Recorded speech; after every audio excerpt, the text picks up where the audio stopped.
Сайн байцгаана уу? Энэ удаа та нартай үл мэдэгдэх Сөүл хэмээх 2025 оны шинэхэн драмыг ярьж өгье. Лайк, subscribe дарж ирсээ бүртгүүлээд киногоо үзээрэй. За ингээд кинонд орцгоё. Усны тусал мэт адилхан ихэр ихч дүүс аюултай тохиролцоо хийнэ. 30 жилийн өмнө ихрүүд төрсөн ба хитрхи адилхан учраас төрүүлсэн ээж нь шалгахад хэцүү байлаа. Тэдний зан чанар авьяас нь өөр, том ихч юу мөрийн чимээгүй хэрнээ хичээлдээ сайн, харин баг дүү юу мийжийн сахилгагүй, хүчтэй асуудал тархич. Тэд өөрсдийн чаддаг зүйлсээ нэгнийхээ өмнөөс хийж өгөх тохиролцоо хийж, мэрээ хичээлийн шалгалтуудыг хийж, мийжи харин биеийн тамирын шалгалтуудыг өгч. Хинт ч баригдаагүй байтал тэд эмнэлэг шинжилгээ өгөхдөө баригдчихдаг. Ээж нь мийжигийн өсийг нь тайруулчихна. Цаг хугацаа өнгөрч мэрээ хичээлдээ сайн болохоор Сөүлийн их сургуулийг төгсөөд том компанид ажилд орно. Харин Мижи гүйлтийн тамирчин болж маш их амжилт үзүүлж байгаад бэртэл авснаар карьер нь дуусна. Ганц авьяасаа ашиглах боломжгүй болсон 30 настай Мижи төрсөн нутагтаа амьдарч бага сургуульд цэвэрлэгч хийнэ. Энэ ажлаа тараад супермаркетад ногоо зөөж кассан дээр зогсно. Мижи өдөр тутамдаа цагийн ажил хийж чөлөөтэй өнгөрүүлнэ.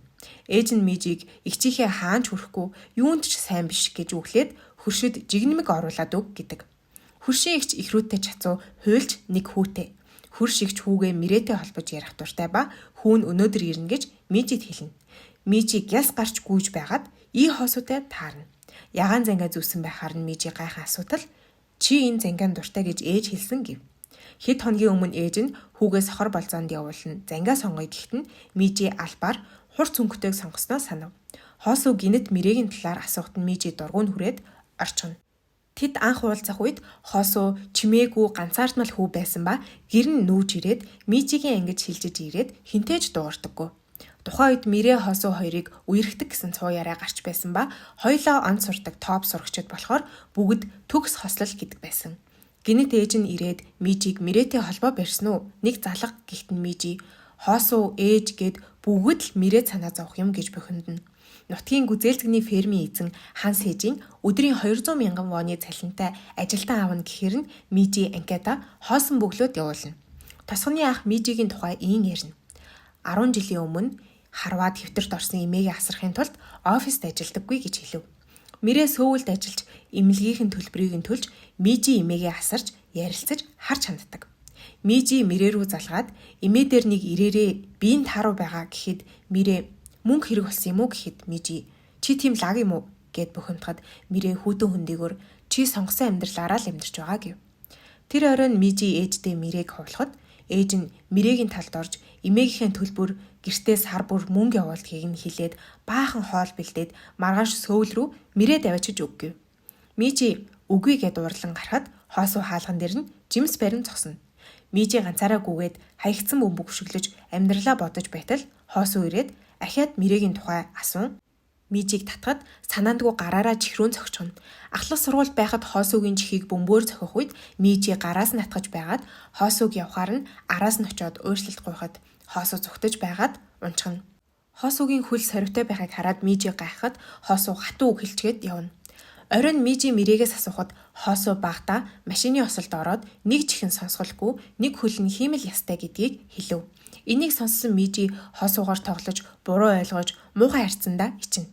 Үзэгдэл шилжиж одоо үед Мижи хоосуугийн чихэнд жин тавьж өгнө. Хоосуу түүнд чи огтхон ч өөрчлөгдөөгүй байна шүү гэд Мижигийн амьдралыг асуухад үргэлж ямар байдаг яг хിവэрэл байгаа гэв. Сүүлд хоосуу мэрээтэй таарахад мэрээ шууд цугтаачихсан гэв. Нэг удаа хоосууд тэдний эмээ мэрээ эмнэлэгт байхад Мижи эргэж ирэх гоё гэж хэлж байсныг Мижид хэлээд та хоёр хэрүүд эмчин гүнзгий холбоо том болсон ч байсаар байгаа гэж хэлв. Толны урд байгаа нялх үеийн зураг хэсэг ширтээд Мижи ээжийнхээ хэлснээр Сөүл очихоор болов. Маргааш нь Мижи савтай хоол бариад мэрээгийн ажилдаг компани дээр очив. Мэрээ айцтай гүйж ирээд бушуухан Мижиг дагуулan кафед очив. Мижи мэрээг нэг л өөр айр сандарсан байгааг ажиглаж байлаа. Мэрээ Мижид би ямар нэг байдлаар бэртээд ажилдаа явахгүй байдаг бол гоё байна гэх мэтчлэн сонин зүйлс ярихт нь Мижи хичээж ажиллаж байгаа ээжигээ бас ийм сайн газар ажилдгаа сайн бодооч гэж сэтгэлийг нь дэмнэх үг хэлээд угаалгын өрөө орчход ирэхэд мэрээ тооцоо хийчгээд явчихсан байдаг. Хоолоо орхисон байхаар нь Мижи ажил руу н ороод өгөх гэтэл ресепшн нь ажилдаа ирээгүй байх гэлээ. Саяхан бэртээд ажилдаа очимооргүй байна гэсэн сонио яриаг нь санаад хамаг хурдаараа Мирэгийн гэрлүү гүйж очиход Мирэ төлөвлөгөөнийхөө дагуу цонхоор хүнжлөө шидэж байгаад 3 давхрын цонхоор үсрэх гэж байдаг. Мижи амжиж ихчигээ барьж авсан ч хамтдаа унчгана. Аз болж намхан давхраас зөөлөн унсан болохоор ноцтой бэртдэггүй. Мижи яг л хүүхэд шиг уйлаад чамгүйгээр би яаж амьдрах юм? Яах болж байна гэд загнана. Мирэ түүнийг тэврээд хувиа боцсон дуурчлаарай гэлээ. Үзэгдэл шилжиж Мирэ шинээр компанид ажилд орох үеийг харуулах ба тэнд сайхан сэтгэлтэй тусч дээд ажилтай ихчтэй танилцсан. Тэр ментор их чинь ажлын дээрлэлтэнд өртөөд байхаар нь Мирэ шүглүүлээж мэдгдснээс болоод тэр их чинь ажлаас халагдаж оронд нь Мирэ дээрлэхүүлж гадуурхагддаг болсон байв. Энийг сонссон Мижигийн уур нь хүрээд яаж тисч байсан юм? Зүгээр л халагдах өргөдлөө өгөөд хаяад яваач гэв. Мирэ тэгж чадахгүй гэдгээ хэлээд тэр хоёр гэр гертэ харихаар болж Мижи автобусанд суугаад ганцаарцсан Мирэгийн араас хараад гинэт бууж очино. Мирэ дээр очиод ганцаараа ийм зүйлтэй нүүр тулах хэрэггүй. Би туслая. Чи би бол би чи болъё. Солигдож амьдрий гэж тохиролцсон. Ингээд тэр хоёр эхлээд үсчинд үсээ засуулаад солигдож амьдрахад хэрэгтэй зүйлсээ бие биедээ тэмдэглэж өгөөд уцаа солиод Мирэг нутаг руугаа автобусанд суулгаж өгөөд явна. Маргааш нь Сөүлд Мижи Мирэгийн хуралд суухдаа буруу суудалд суугаад бусдын кофе носноо аваад бодлуулж өгнө. Бусад ажилчид нь гайхаад л гинэт ахлах нь шин санаа асуухад Мижи хариулж чаддаггүй. Хурлын дараа бүгд тэрнэр дог тохуу хийхийг хараад Мирэг ямар хэцүү байсныг ойлгоно.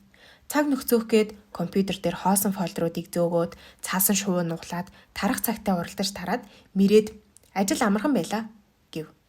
Мирэ гайхна. Ээж нь Мирэг баахан ширтэж байснаа. Мижи л гэж бодоод хар үстэй болчихсон юм уу гэд нэг тоодоггүй.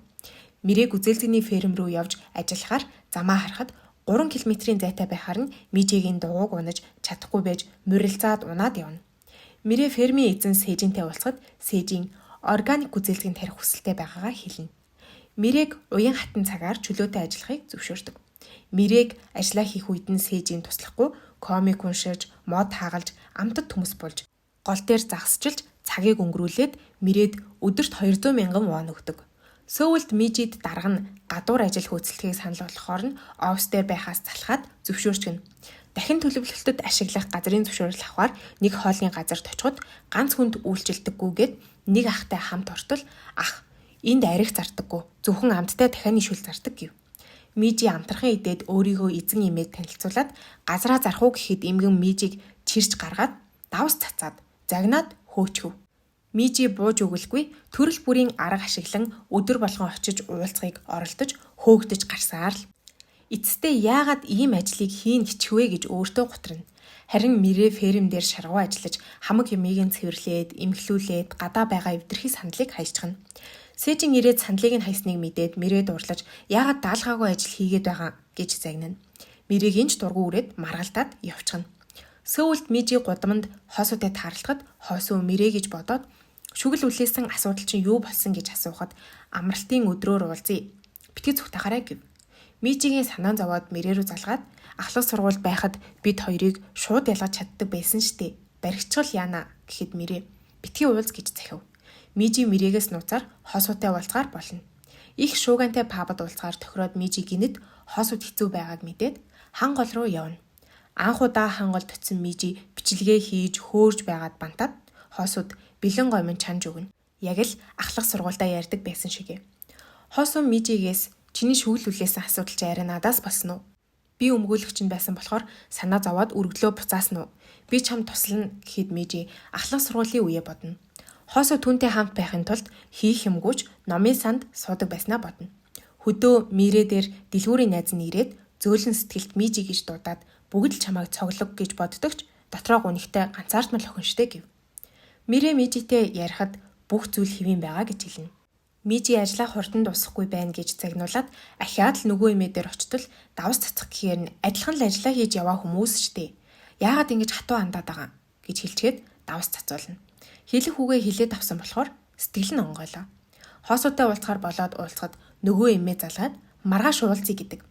Энийг сонсоод яг л солонго шиг баярлаж байгаа Мижиг харсан хоосуу гинэд чи Мирэ биш Мижи бидтэй гэв. Хоосуу Мижид ахлах сургуулийн охинтойгоо таарад тэр гурав нэг газар ярилцсны дараа тэр охин машинаараа хоосоо хүргэж өгнө гэд Мижиг метрогоор явна гэх үед нэг л өөр байгаа гэж нь анзаарсан гэлээ. Мижи Хосууд хандан намайг сайн мэддэг юм шиг царайлгаа боль гэхэд Хосууд түүнд итгэлээ. Хосууд түүнтэй нээлттэй харьцах гэж байгаад ахиад л сэтгэл зүрхэндээ хаалт тавьчихв. Мижи багийнхаа дурсамжийг ботход ээж нь Мирээг л илүү бодож хайрладаг байлаа. Ахлах сургуульд Хосуутай нэг ширээнд сууж найслаад инээлдээд дотн болж байсан ч нэг өдөр Мирэтэй болцож байгаа гэсэн цуу яриаг сонссон. Төгсөх шалгалтын өмнө маш чухал тэмцээний үеэр Мирэ Хосуу хоёрыг тэврэлдэж байхыг харж унаад бүтлгүүтэж байснаа бодон Мирэд бүгд дуртай. Өөрт нь хинч дургу гэж боддгоо дурсав. Мижи эмээ дээр уулзах гээд очиход чамайг хүндлээд хүн шиг харьцаж уулзаж байгаа. Түүнээс биш газраа зарах гээгүй гэлээ. Мирэ Сэжинтэй хамт гүзээлцэгний үр суулгаж авахаар явах ба Сэжин суулгацаа мэддэггүй. Мирэ түнд зөвийг нь сонгож өгнө. Сэжин шалбааган дээр арьсан гутлаараа гიშгээд Мирэгийн гутал руу харахад тэр усны гуталтай ирсэн байв. Ажилд хараад Сэжин Мирээг механик машинаар хүргэж өгөх гээд сайн барьж чадахгүй явж ядаад байхаар нь Мирэ жолоо барина. Мирээг дугуй унж чаддаггүй юм байж машин сайн барьж байгааг нь хараад тэр гайхна. Мирэ маргааш эмээгээ харах болохоор очиж чадахгүй. Нөгөөдөр очино гэв. Нөгөөдөр нь ажил дээрээ очиход Сэжин хуучин сандал, механик машин, гүзээлзэгний ферм бүгд өвөөгийнх нь үлдээсэн зүйлс гэдгээ хэлв. Өвөөгөө амьд байхад эднийг хэрэггүй хог гэж боддог байсан ч өөд болсноос нь хойш юу чухал гэдгийг ойлгосноо хэлээд өмнө нь онцгүй үг хэлсэндээ уушлалтгүй фермд ажиллаж байгаад талархснаа хэлнэ. Мирэ түүнийг усны гутал өмснийг хараад өөрт нь ажил дээр хин ч өмнө нь ингэж илдэг ханддаг байгаагүй бодно. Мижи эмээг даган юу хийх гэж байгааг нь мэдхээр явна. Эмээг даган шүлгийн цугларалтанд очиж Мижи өөрийн бүтлгүүтэл бэртлийг бодон уйлж байгаад эмээд харагдаад зүгтэнэ. Хосуу дээр очиод араас нь дагсан нь хууль зөрчсөн хэрэг болохгүй зү гэж асуухад болохгүй гэснээ онлайнаас эмээгийн нэрээр нь хайгаад Хосуутай ижил сургуулийг төгссөн, шүлэг зохиодог бас Рора эмээгийн нэрийн тэтгэлгийг авч байснаа хэлнэ. Мижи Хосууг чи эмээ дээр очиод тэтгэлэг өгсөнд баярлалаа гэд цочилчооч гэд гуйхад Хосуу татгалцсан чи Мижигээс тусламж гуйвэ. Мижи хүмүүсийн сэтгэлийг нэгтээ сайн гэв. Маргааш нь Мижи Рора эмээд бэлэг өгөөд та үнэхээр авьяастай сайхан сэтгэлтэй юм байна. Манай найз таны тэтгэлгийг авч байсан гэхэд эмээ хинч тэтгэлэг өгсөнд баярлалаа гэж ирж байгаагүй гэлээ.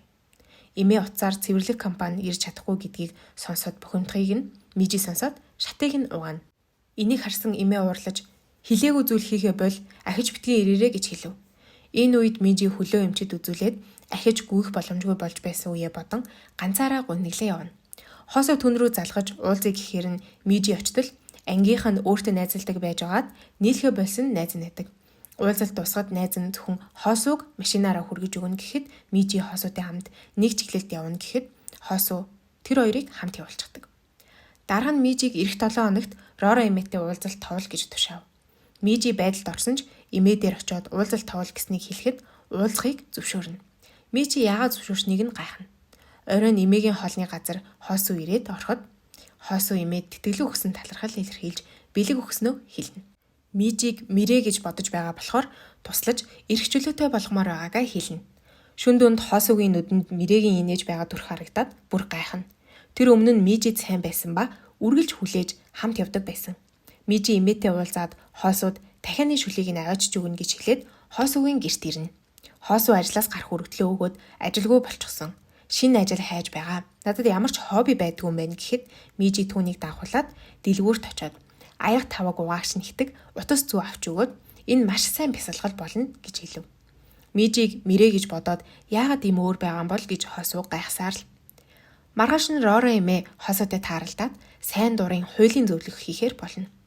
Ангийнхан охин Хосуу руу залгаад 10 жил ихнэ уулзах тухай хэлнэ. Мирээг дуудахгүй. Учир нь Мирэ төрийн албаны шалгалтанд түрүү жил унснаас хойш хүмүүстэй уулзахгүй байгаа гэхэд Мижи уцыг нь шүүрээд заавал очино гэж хэлнэ. Амралтын өдөр уулзалт болж бүгд л гэрлэлт хүүхдийнхээ талаар ярьж байснаа гинэт Мижигийн тухай ярьж спортын од болж байгаад одоо зүгээр л цэвэрлэгч хийж байгааг ярьцгаана. Уулзалтын дараа нэг залуу Мирэ гэж бодоод Мижигээс дугаарыг нь асууна. Хосуу гэртээ хараад Мирээг өөр залуутай байхыг харж хардаад байнга бодоод байгаагаа гайхаж яагаад Мирээг бодоод байгаагаа ойлгодоггүй. Хөдөө Мирэ эмээгээ асарч байхад асарч ирээд яагаад эмээгийнхээ үсийг засч өгөхгүй байгааг асууна. Асаргчид Мирээг эмээ дээрээ ирдэггүй зөвхөн мөнгө шилжүүлдэг гэж ярихыг сонссон Мирэ тавгуутна. Ээж нь Мирээг эмээгийнхээ энэ сарын төлбөрийг төлөөгөөг сонсоод Мирэгийн санхуд санаа зовно. Мижигийн оронд байгаа Мирэ энэ сарыг би зохицуулъя гэхэд ээж нь уурлаад чи хэрэггүй гин. Мирэ ээжигээ ойлгохгүй дургуун хүрээд Мижи рүү залгаад мөнгөө явуул эмээ дээр бас ир гэхэд Мижи амжихгүй компани уулзалттай гэхэд Мирэ чи зав гаргаад ирэхэд яачаад байгаа гэхэд Мижи эмээгээ асрах тийм хэцүү байна уу гэд муудалцсан. Маргааш нь Сэжийн Мирээг ихэрлүүгээ гүзээлцэг нөхч явуулаач гэлээ. Хөр шигч нь Мирээг хамт гүзээлцэгний чанамал хийхийг урина. Хийх үедээ их амьдрал яг л гүзээлцгэн шиг нэг чихэрслэгийг амсчвал эсгэлэн идэх дургу болчихдог. Гэхдээ эсгэлэн амт муу биш ээ. Эсгэлэн байх тусам чанамал хийхэд гоё болдог. Бүгд л өөрийн гэсэн онцгой үүрэгтэй байдаг гэлээ. Игчийн үгнээс урам авсан Мирэ Мижи рүү чанамал явуулна. Сөүлд Мижи уулзалтанд бэлдэж байтал Рора эмээгийн утас нь холбогдохоо болоод Мижи гэрт нь очиход эмээ газар дунсан байх ба Мижи цочролд орж амьсгалан тавцаж гаднаас хоосоо орж ирээд Мижид туслан эмээг эмнэлэгт хүргэдэг. Өнгөрсөн үед Мижи орноосоо ч босохгүй, өрөөнөөсөө ч гарахгүй, нарныг ирээлж авахгүй 3 жил хэвцэн байдаг. Ээж нь уурлаад Мижигийн хаалганыг цоожийг ивдээд загнахад Мижи ээждээ би танд хамаагүй үсттэй. Та зөвхөн Мирэ гэдэг үсттэй гэж гомдлоход ээж нь түүнийг зотход эмээ нэрч салгаад Мижиг тврээд тайвшруулна. Тэр өдөр эмээ нь гинэт унаад харуулт өгсөн байхад Мижи олоод паникт ороод гадаа бороонд гарч тусламж хайж айлын хаалганууд нүддэг. Мижи өнгөрсөнд болсон зүйлд үргэлж харамсаж явдаг. Хэрвээ тэр паникт ороогүй бол эмээ нь хэвтэрт орохгүй яаралтай арга хэмжээ авч болох байсан юм гэхийг сонссон хосоо багтаа аавтайгаа осолд орсноо ярьж би осолд буруутай биш шиг Мижиж бас буруугүй гэв. Мижи хосуугаас яагаад дандаа Мижиг өмөрдгийг асуухад хосуу Мижи сайн болохоор гэлээ. Үзэгдэл шилжиж хоёр залуу Мирэгийн төлөө муудалцахыг харсан хүмүүс цуу яриа тарааж хайрын гурвалжин гисгэж байв. Харин Мижи хосуугаас өөрийгөө анхны хайр нь байснаа мэдэж хосууч ахлах сургуулийн уулын алхалтын үеэр сайн болсноо хэлдэг. Мижи хэлсэнд нь итгэхгүй гайхсаар л байв. Мижи өнгөрсөн тийм ноцтой зүйл байгаагүй болохоор яагаад тэр өдөр сайн болсныг гайхна. Хосоо найздаа хоёр хэрийн дүүд анх хайртай байсан. Одоо их ч нь өөрөөр харагдаад өөрийгөө ойлгохгүй байгааг хэлэхэд тэгвэл өнөөдөр очиод шалгал та. Мэдрэмж чинь худлаа хэлэхгүй шүү дээ гэв. Мирэ Сэжинд хийсэн чанамлаа өгөхөд Сэжин яг л эрдэнэс шиг нандиндаг. Дэлгүүрийн эсний хүү Мижигийн экс найз залуу тэдэнд татаархаад Мирээг дэлгүүрт их цалинтай ажиллуулъя гэхэд Сэжин энэ хүн манай хамтрагч тэглэж чамд өөр хийсэн чанамал өгч байсан юм уу гин. Экс нь уурлаад надад ч бас чанамал хийж өг гэдэг. Мирэ Сэжин санаа зовж Сэжин өөрөө машинаа барьж Мирэд чи хэнийг санагдуулаад байдгийг мэдчихлээ. Чи манай өвөөтэй адилхан юм байна гэхин тэр. Сэжин Мирэд цайны үдшилэг хийж чанамлаа идэ гэж өрөв. Тэр үед нь хоосуу хурч ирээд Мирэтэй уулзаж жинхэнэ мэдрэмжээ шалгахыг хүсэж байлаа. Хоосуу Мирэд ахлах сургуулийн ууланд авиралт түүний амьдралын эргэлтийн цэг байсан гэж хэлв. Хоосууг хамаагүй хөдөлгөөн хийж болохгүй гэж эмч нар захидаг байсан ч тэр үед Хоосуу ууланд алхаад оройд нь гараад амьд гэдгээ мэдэрч өөрийг нь эрхийг хүлээж байсан Мижи түүнд гараа сунган буухтан тусалсан ба тэр үеэс л Хоосуу хичээж амьдрснаа хэлээд Мижи гэж бодон Мирэ рүү харахад Мирэ сүртэй хариу үзүүлэхгүй тоодоггүй. Ээж нь цуу ярианд итгээд Мирэгээс фермийн залуутай болцоод байгаа мó? Хэдэн настай залуу юм гэхэд Мирэ уурлаад цуу ярианд итгээд байгаа мó гэж цуу ярианд эмзэглэв. Маргааш нь Мирээг очиод Сэжин боловсноор цайны ширээнд суухыг урахад Мирэ ахиж хамт ажиллаж чадахгүйгээ хэлв.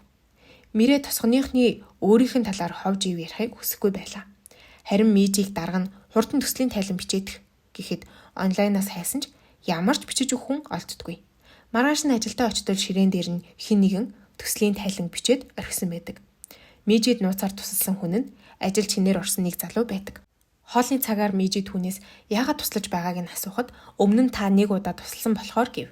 Мижи Мирэ рүү залгаад ажлын нэг дүү залуу чамд сайн юм шүү гэхэд Мирэ хоосуу ирж уулзаад ууланд авирснаа яриад байсан гэв. Мижи Мирэгээс та хоёр болцдог байсан бидтэй гэхэд Мирэ хизээж болцож байгаагүй.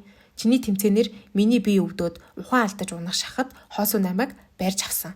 Тэр үед төсөг шалгалтаа өгөхийн тулд өвдснөө хэлэхгүй, эмнэлэг твтээгүй гэдэг. Бодит үннийг мэдсэн Мижи өнгөрсөн бүх зүйлс үл ойлголцлоос болж үссэн бодно. Маргааш нь хоосуу Рора эмээгийн төлөөлөгчөөр компани дээр ирэхэд ажилчид нь Мирэ их нэртэй дарагтайгаа учир ургуулсан гэж ярихыг сонсоод хүний нэр хүндэд халдвал хуулийн шийтгэл оноодгийг хэлж тэднийг айлгана. Уулзалтын үеэр бас л дарга нартаа дарслуулж байгаа Мижигийн талд орно. Мижи хосууд баярлаа гэж хэлэхэд хосуу мэдрэмжтэйгээ нүүр тулахаас зүгтэнэ. Дарга нь Мижигийн хийсэн тайланг муулж зэмлэнэ. Мижи пабд ганцаараа ууж цуутал дүү ажилтнаа нэрээд тэр хоёр ярилцсан. Мижи 3 жил өрөөнөөсөө гараагүй гэдгээ хэлж эмээгээсээ болж л өнөөдөр өдий хүрсэн гэд уйлна. Тэр орой Мирэгээс хосууд дуудлага ирээд үүдэндээ очтол шал согтуу Мижи ирчихсэн уулан давраад сайн болсон гэж юу гэсэн үг юм. Гэхэд өмнө нь хосууг уул руу авирахад бүх хүн бууж байхад Мижи л түүнийг гарч ирнэ гэж итгэн хүлээж байсан байдаг. Түүнийг харсан цагаас Мижи сайн болсноо хосуу хэлэхэд хацраас нь татаад авна. Үзэгдэл солигдож өглөө болоход Мижи хосуугийн гэрс ирнэ.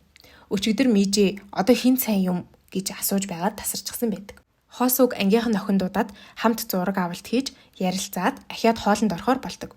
Тэр оройн Мижид орхисон цүнхийг нь өгөхөд Мижи хосууг найзтайгаа байгааг хараад хартна. Мирэ Мижи рүү залхаад ферм ажлаас гарах гэж байгаа. Ирэх 7 хоногт буцаад солигдцгоё гэхэд Мижи гайхна. Мижи хосуутай уулзраа олж бизнесээ ажиллаа хурдхан зэкслэх ёстойгоо бодно. Компани дээр хосуугийн ахлах өмгөөлөгч ирээд Мижитэй уулзаж Роро эмигийн газрыг хурдан авах нь компанид ашигтай гэв. Мижи рүү ангийнхан залуу залгаад хурминд хамт явцгаая. Хосуу нөгөө охинтой хамт явна гэдгийг хэлэхэд Мижи зөвшөөрөөд хурминд очино. Хосууг нөгөө охинтой шигнэлтгийг хараад Мижигийн дургуй хүрнэ. Ангийнхан залуу Мижи дэлгүүрийн залуу хоёрын үерхлийг ярьж шоолоход хосуугийн уур хүрээд барилцаж авахд Мижи болиулж хосуу гараад явчихдаг. Ангийнхан нь бүгд дэлгүүрийн хүүг эрэгтэй хүн сонирхдгийг мэддэгч дэлгүүрийн хүү бантсандаа Мижи сайн гэд хэлчихдэг. Энийг сонссон хосуу түнд Мижиг найзаа гэж боддог юм бол сэтгэлээлчлэх хэрэггүй гэж анхааруулдаг. Даанч хүүгүүд тэрнийг шахсаар байгаад олонний өмнө сэтгэлийг нь илчлүүлэхэд хосуу уцыг нь булааж ивдээд зодтолдог. Энэ үйлдэл нь Мижи болон дэлгүүрийн хүүг өмөрсөн үйлдэл байдаг. Энэ бүхнийг сонссон Мижи уурлаж битгий юм хүүхэд шиг бай. Дараа тарахтаа өөр замаар алхахгүй бол үзүүлээд өгөн шүү гэв. Мижи хосоо руу залгаад хүлээж бай гэхээр нь ангийн охиноо төрүүлээд явж бай гэхэд хосууд саяны ярьсан хүн чинь Мирэ биш Мижи гэж хэлв. Хосоо өөдөөс нь Мижи гэдгийг аль хэдийн мэднэ гэв. Мижи согтуу унтаж байхдаа өөрийнхөө нэрийг хэлээд Мижи гэж дуудахад нь яасан гэд хариулаад бэрхсэн байдаг. Мижитэй уулзаад өсгөдөө готалтай шагаан өвцөн байхаар нь хосоо үрээд алхав. Мижи энэ бүх хугацаанд хосоо өөрийг нь хамгаалж байсныг сая л ойлгоно. Хөдөө Мирэч бас өөрийн романсыг олсон байлаа. Мирэ гүзээлтгэнтэй холбоотой зүйлсээ устгаж байхад Сэжиний цуу яриа бол хуурамч, тарьж байгаа гүзээлтг нь бол бодит гэж хэлсэн үг бодлоос нь гардаггүй. Мирэ хэлсэн үг нь үнэхээр үнэн гэдгийг ойлгоно. Оройн хар салхи шуурч бороо орж байхад ферм дээр Сэжийн ганцаараа яахаа мэдэхгүй твдэж байхад Мирэ ирээд өвөөгийнх нь хуучин байшинд ордог. Шуурганаас болоод Мирэ харьж чадхааргүй болж Сэжийн Мирэгээс яагаад эргэж ирснийг асуухад бүх зүйлс худлаа санагдаж очих газар байхгүй байсан ч чиний гүзээлтг нь л бодит жинхэнэ санагдсан гэлээ. Тосгоны хүмүүс Мирэ Сэжийн хоёрыг холбож яриад байгаа нь Мирэд таалагдахгүй байгаа. Бас цуу ярианд эмзэг байдгаа хэлэхэд Сэжийн бид хоёрыг холбож байгаа нь надад таалагдж байгаа гэж чин сэтгэлээсээ хэлв. Мирэ цочирдоод хэлэх үггүй болтол гизэн дуураад Сэжийн бушуухан гоймон чанав. Мирэ өвөөгийнх нь гэрээс төсөөлөгөө бичиг баримт олсон ба үнэндээ хан Сэжийн өндөр зэрэглэлийн хөрөнгө оруулалтын компани захирал байдаг. Сэжийн бүр салбартаа алдартай домгон байдаг. Мирэ гайхаад тийм хүн яагаад ажилласаа гинэд гараад хөдөө гүзээлтгний ферм эрхэлж байгааг асууна. Сэжийн зөвхөн Мирээд л шалтгаанаа хэлий. Гэхдээ нөгөөдөр гэв. Ирэх 7 хоногт эгч дүүс буцаж солигдох байлаа. Мижи хуусууд ирэх 7 хоногт ихэртэйгээ уулзах ёстойгоо хэлээд чиний анхны хайртай уулзна гэхийг сонсоод хуусуу золтой кофегоо асгачихдаггүй. Мижи хуусууг солигдсныг нь мэдсэнийг мэдээгүй л байгаа. Мижитэй ангийнхан охин уулзгаар болоод дууддаг. Гинэд танихгүй бүсгийн урд нь ирээд Мирэ гэж бодоод нөхрөөс минь хол байгаарэ гэж сүрдүүлдэг. Эмэгтэй найз нь ирээд энэ хүн Мирэ биш ихрэн гэж хэлв. Үнэн дээр найз нь эмээгийн ресторанд уулзсан мөчөөс л Мирэ биш Мижи гэдгийг мэдсэн байдаг. Саяны бүсгүй бол Мирэгийн ажлынхан Мирэтэй явуулдаг гэж яригддаг ахлахынх нь ихнэр. Нарийн ширээнийг нь сайн мэдэхгүй гэж найз нь Мижид хэллээ.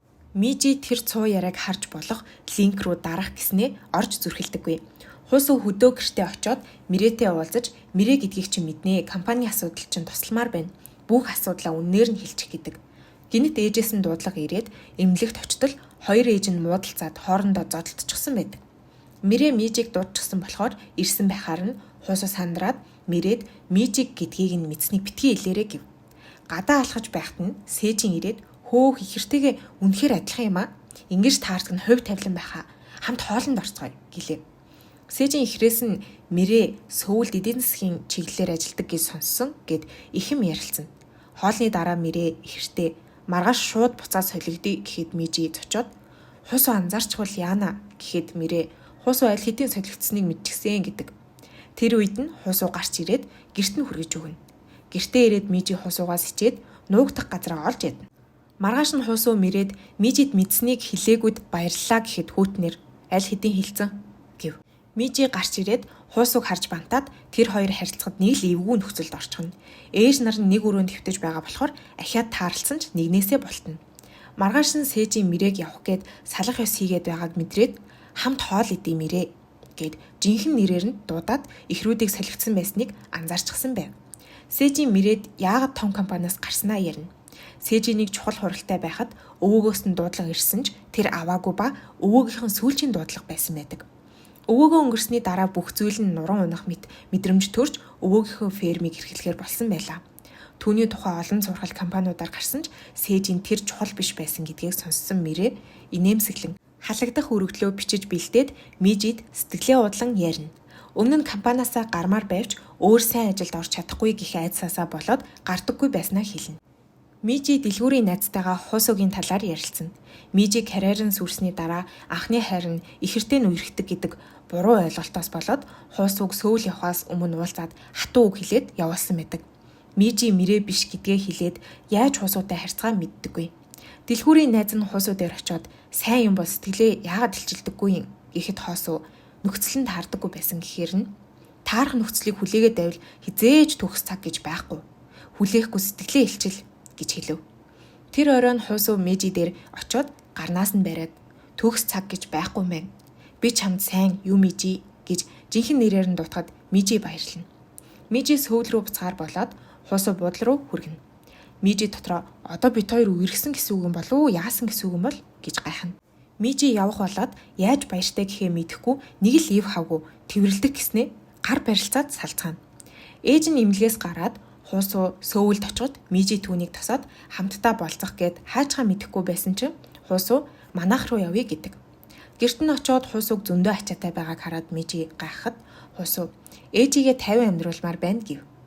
Үзэгдэл шилжиж нэг өдөр хусуугийн ээж нь нөхөртөө болон хусуугийн төрсөн ээжд нь тахилын ширээ засч байх ба хусуугийн хойд ээж нь байдаг.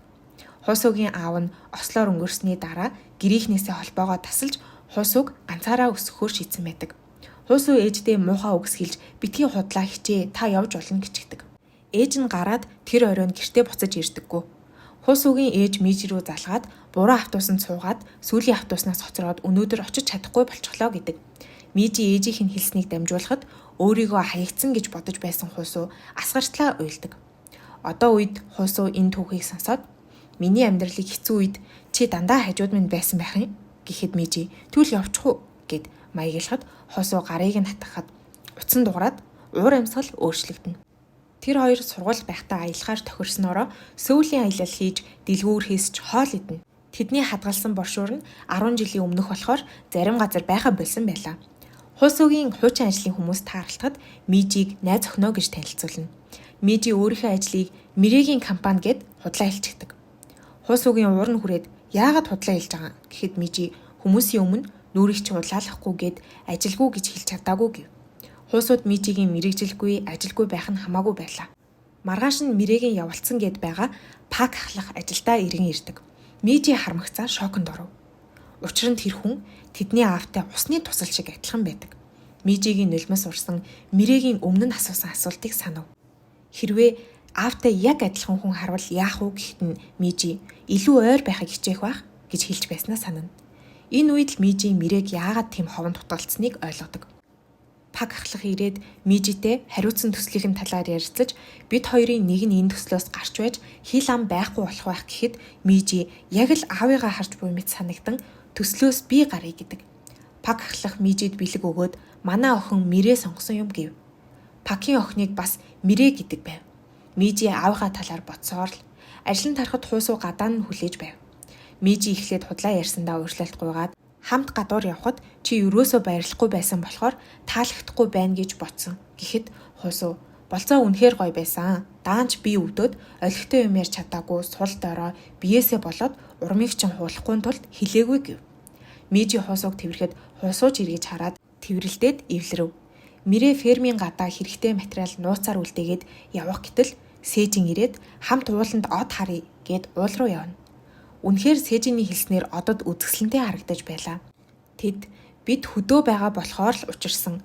Завгүй сөүлд байсан бол таарлахгүй байсан байх гэж ярилцсан. Сэжин Мирээгээс ирээдүйн төлөвлөгөөг нь асуухад Мирээ сөүл рүү буцан даа. Юу хийхээ сайн шийдээгүй гэв. Сэжин Мирээд мөнгө зээлж дэмжиж чадна.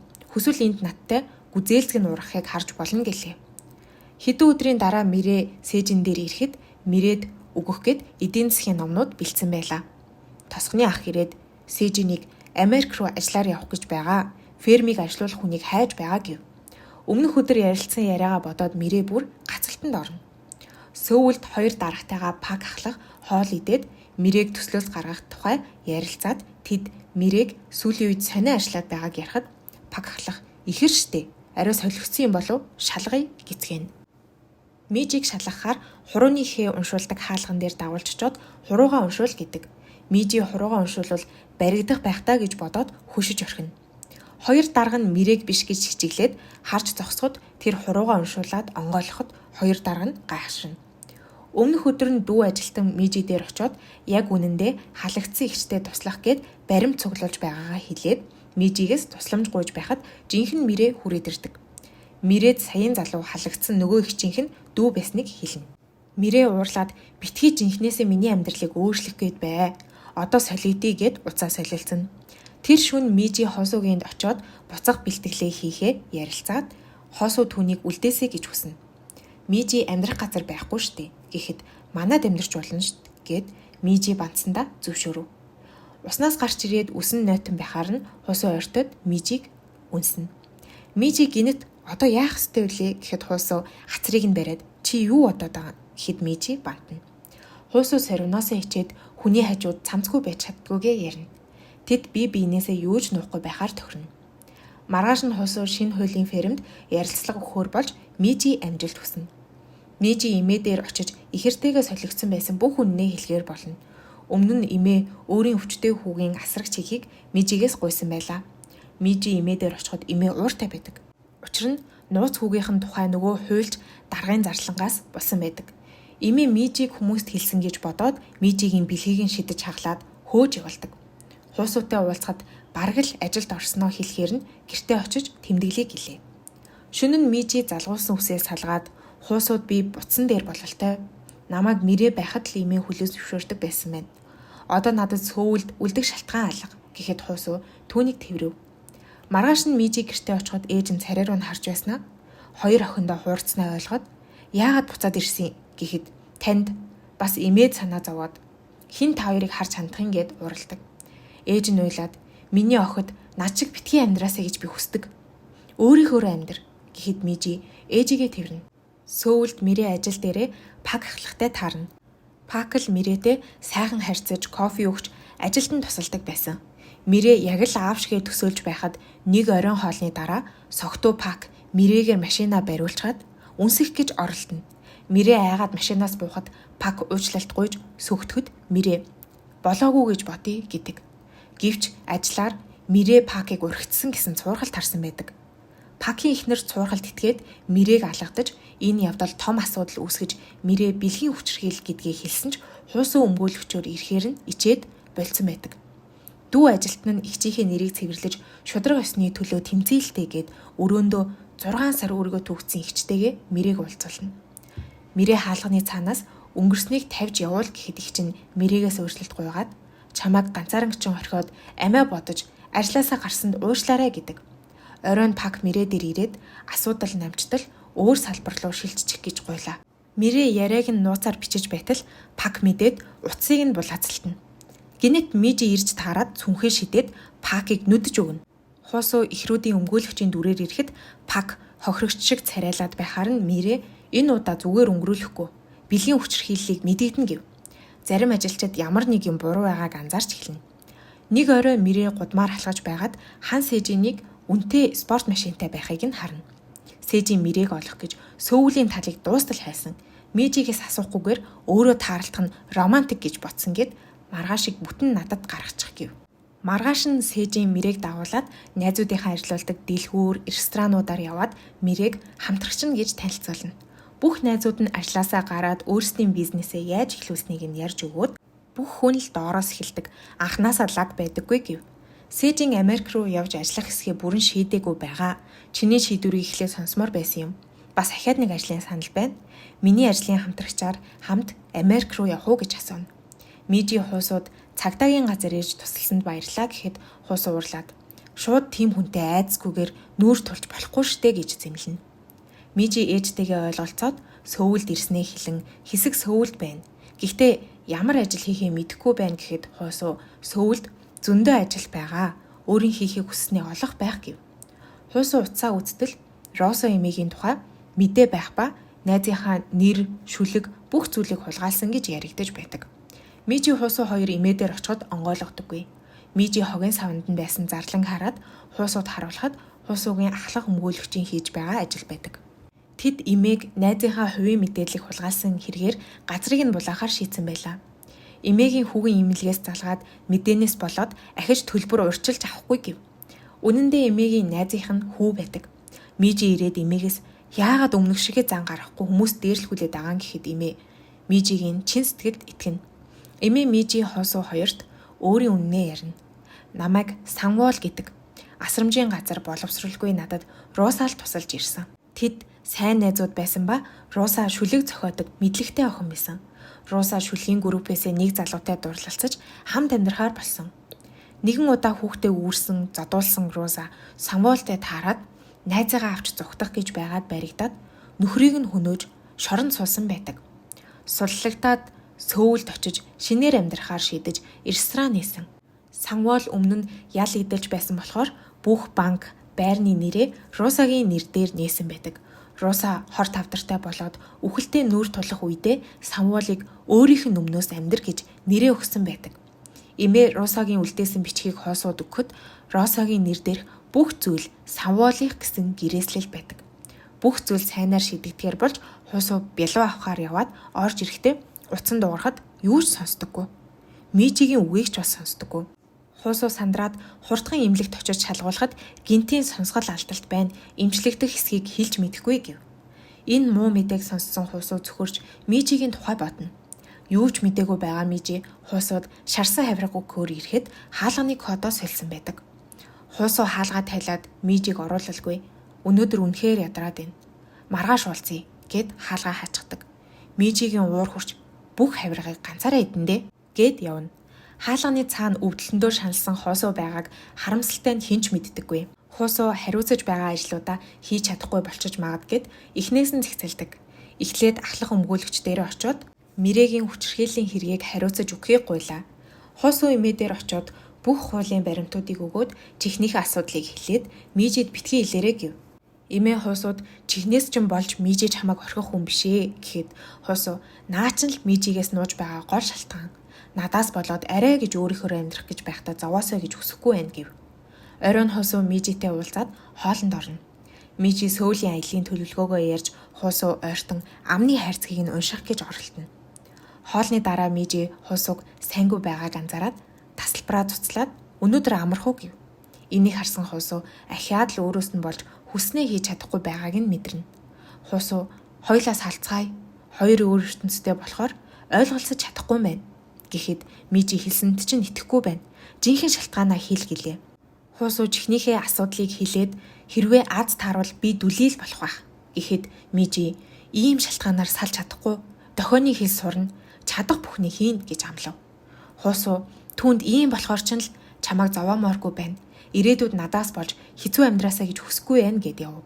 Мижи зогссон газараа хөшин зогсоод уйлахаас өөр юу ч хийж чаддаггүй.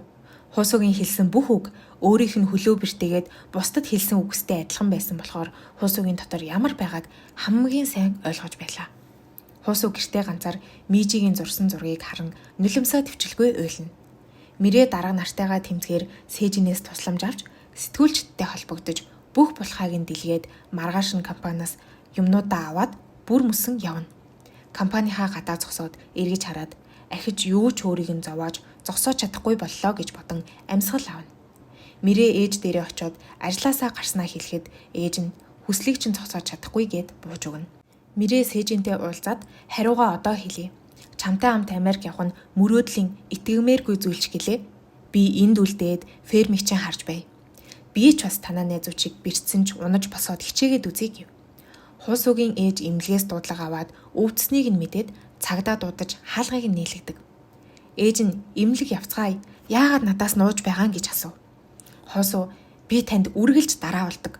Аавын осолд би буруутай болохоор та намайг үзий яддаг үсттэй гэлээ.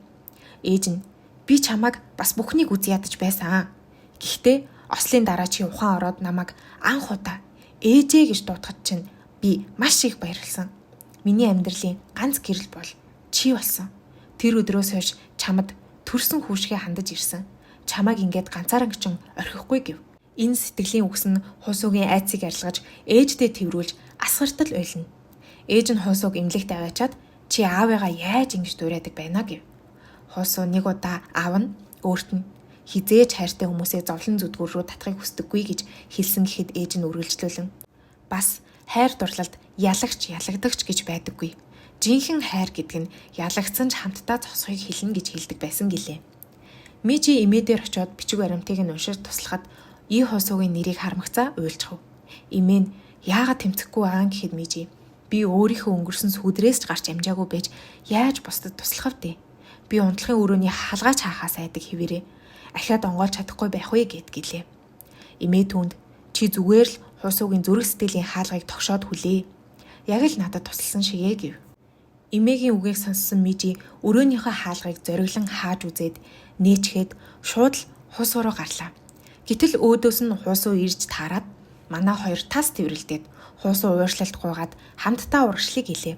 Хуусуу өвдөлтөөсөө болоод хайртай хүнтэйгээ хамтдаа олон зүйлсийг давах ёстой гэдэг чухал зүйлийг марцсан байжээ гэв. Ганцаараа шаналхгүйгээр хамтдаа байхаар болоод Хуусуу Мижид хос бөгөж өгөхөд өөрөө аль хэдийн зүүчгсэн байдаг. Мижи баяртайгаар найз залуугаа тэрвэрнэ. Мижигийн ээж Хуусуугийн ээжтэй Мижи ямар ч туршлагагүй хүнтэй үерхэгч сонирхолгүй гэж ярилцаж байлаа. Тэр орой ээж нь Мижиг гудамд Хуусууг үнсэж байхыг хардаг.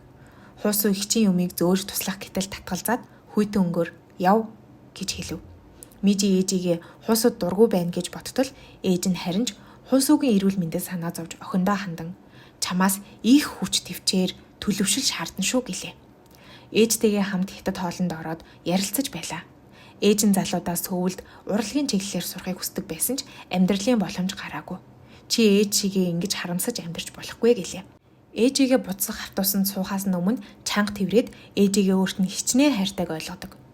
Хуусуу хэсэг хугацаанд имлэг твтгэр болж Мижи асраад хамт эрхлээд байж байтал Хуусуугийн ээж ирээд харцдаг. Мижиг энд сандраад энүүгээр өнгөрч байсан гэхэд ээж нь аль хэдийн мэдсэн байлаа. Учир нь өчигдөр Хуусуу ээжийнхээ ажил дээр очиод Мижитэй үерхдэг. Мижигээс болж амьдрал нь гэрэл гэгээтэй байдаг болсон гэхэд ээж нь үргэлж хүүгээ дэмжинэ гэд баярладаг.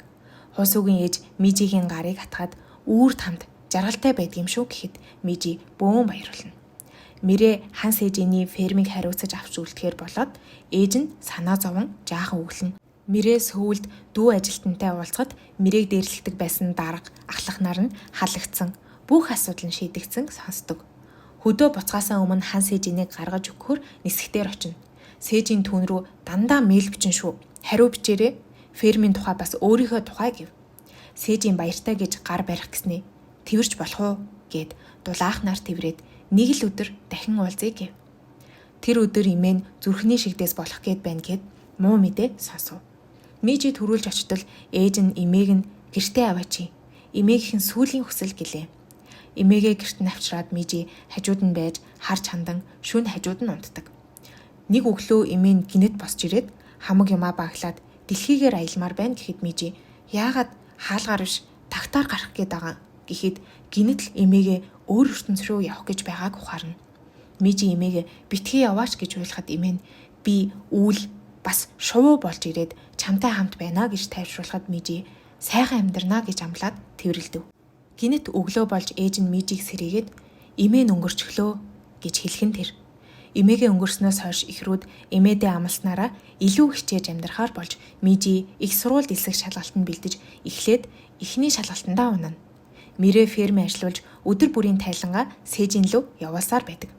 Харин хуусууж ихэн зүгээрч гэсэн дохионы хэл сураад өмгөөлөгчийн ажлаа хийсээр байдаг. Мижи дараагийн шалгалтандаа тэнцэж их сургуульдаа элсэн ордог. Роса эмээ найзынхаа шүлгийн номыг гаргаж манай хоёр очоод хамтдаа зураг авахулна. Мирэ гүзээлзгнийхээ сурчлагаа сав баглаг сургуулийн найзынхаа компаниар хийлгэхээр болдог. Завгүй сөүлийн гудмаар Мирэ зөөлөн инээмсэглэн алхаж байтал араас нь хүн дуудаад эргэж хартал хан Сэжин ингээд ахаад уулздаг юм бэжээ гэдэг. Сэжин Америкаас эргэж ирээд энэ хоёр маань шинэхэн романтик харилцаа эхлүүлнэ. Мирэ гэрээсээ алмаазан сүүн бүгж олоод хус үг өөрт нь гэрлэх санал тавих гэж байгааг мэдчихнэ. Гэхдээ Мижи эхлээд сургуулаа төгсмөр байгаагаа хэлж хуусуутай хамтдаа өдөр бүрийг сонирхолтой өнгөрүүлнэ. Мижи гэрийнхээ альбомыг олоод шинэ хуудсан дээр итгэл найдвар гэж бичээд инээмсэглэнэ. Ийхүү кино маань аз жаргалтайгаар төгсдөг. Ёстой хөөрхөн кино байлаа. Энэ киноноос Мирэ гүзээлзгний фермийн залуу хоёр хамгийн их таалагдсан хосон байлаа. Кино таалагдсан бол комментэнд шар зүрхэлтэйгээрээ лайк, subscribe дарахаа битгий мартаарай. Өөр гоё драмын бичлэгээр удахгүй уулзцгаая. Баяр таа.